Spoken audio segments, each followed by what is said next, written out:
Il était une fois un vieux et une vieille qui avaient une fille. Devenu veuf, le vieux se remaria. La méchante marâtre prit la fillette en haine, ne cessant de la battre et ne rêvant qu'à s'en débarrasser. Un jour que le père était absent, elle dit à sa belle-fille « Va chez ma sœur, ta tante, et demande-lui une aiguille et du fil pour te coudre une chemise. » Or, cette tante n'était autre que Baba-Yaga en personne. La fillette, qui n'était point sotte, courut d'abord chez sa tante à elle. « Bonjour, tata.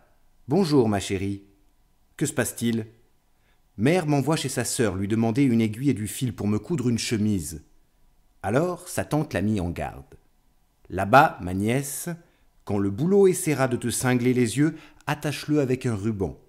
Là-bas, quand les battants du portail grinceront et s'efforceront de te frapper, verse de l'huile sur le seuil. Là-bas, quand les chiens se jetteront vers toi pour te mettre en pièces, lance-leur du pain. Là-bas, quand le chat voudra te sauter à la figure pour t'arracher les yeux, donne-lui du jambon. » La fillette se mit en route et ne tarda pas à arriver.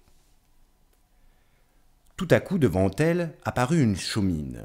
Dedans était assise la Baba-Yaga jambes d'os, occupée à tisser. « Bonjour, tante. »« Bonjour, ma chère. Mère m'envoie te demander une aiguille et du fil pour me coudre une chemise. »« Fort bien.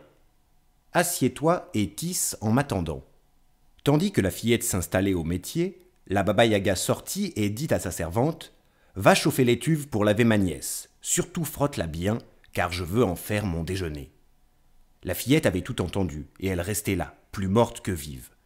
Quand la servante vint la chercher, la pauvre petite lui fit cadeau d'un foulard et la pria ainsi. « Quand tu feras brûler les bûches, ma bonne, arrose-les sans compter, ne plains surtout pas l'eau que tu verseras dessus. » Et la Baba-Yaga se mit à attendre.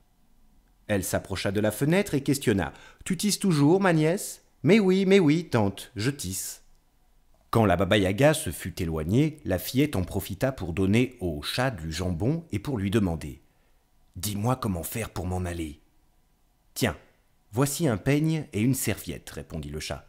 Prends-les et fuis, car la Baba-Yaga va te pourchasser. Toujours courant, tu colleras de temps à autre l'oreille contre terre pour savoir où elle est. Dès que tu l'entendras venir, tu jetteras la serviette derrière toi. Alors une rivière immense se mettra à couler. Si jamais la Baba-Yaga parvient à la traverser et te talonne de nouveau, colle de rechef l'oreille contre terre et, quand elle sera tout près, jette le peigne. Il se dressera alors une forêt infranchissable qu'elle ne pourra traverser. » La fillette s'en alla en emportant peigne et serviette. Quand les chiens voulurent se précipiter sur elle, elle leur jeta du pain et ils la laissèrent passer. Quand les battants du portail voulurent se refermer en claquant, elle versa de l'huile sur le seuil et ils la laissèrent passer. Quand le bouleau voulut lui cingler les yeux, elle lui attacha les branches avec un ruban et il la laissa passer. Le chat, lui, besogné, assis devant son métier à tisser, en mêlant à vrai dire plus de fils qu'il n'en démêlait.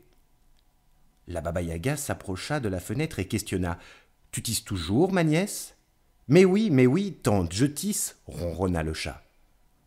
La Baba-Yaga bondit à l'intérieur et, s'avisant du tour qu'on lui avait joué, elle se mit à battre et à tancer le chat pour n'avoir pas arraché les yeux à la visiteuse. « Depuis le temps que je te sers, répondit le chat, jamais tu ne m'as abandonné le plus petit os, et elle m'a donné du jambon. » La Baba-Yaga se jeta vers les chiens, vers le portail, vers le bouleau pour les rudoyer et les malmener tour à tour. Et les chiens de dire « Depuis le temps que nous te servons, jamais tu ne nous as jeté la moindre croûte, même brûlée, et elle nous a donné du pain. » Le portail de continuer « Depuis le temps que je te sers, jamais tu n'as versé la moindre goutte d'eau sur mon seuil, et elle y a versé de l'huile. » Le bouleau d'ajouter « Depuis le temps que je te sers, jamais tu n'as attaché mes branches avec le moindre fil, et elle les a attachées avec du ruban. » Et la servante de réenchérir « Depuis le temps que je te sers, jamais tu ne m'as donné le moindre chiffon, et elle m'a fait cadeau d'un foulard. » La Baba-Yaga jambes d'os monta au plus vite dans son mortier, et chassant de son pilon, effaçant les traces de son balai, elle se mit à filer à la poursuite de la fillette. Celle-ci colla son oreille contre terre, et entendant la poursuite, elle se saisit de la serviette, la jeta derrière elle. Aussitôt une rivière immense se mit à couler. La Baba-Yaga en grinça des dents de fureur. Elle partit chercher ses taureaux, et ils burent toute l'eau. Voilà la Baba-Yaga qui fonce à nouveau. La fillette colle l'oreille contre terre et entend la course. Alors elle jette son peigne et une forêt sombre et terrifiante se dresse. La Baba-Yaga voulut la ronger, mais ses efforts furent vains. Elle ne put en venir à bout et rebroussa chemin. De retour au logis, le vieux s'inquiéta. « Où est ma fille ?»« Elle est allée chez sa tante, répondit la marâtre. Au bout de peu de temps, la fillette arriva en courant. « Où étais-tu » demanda le père.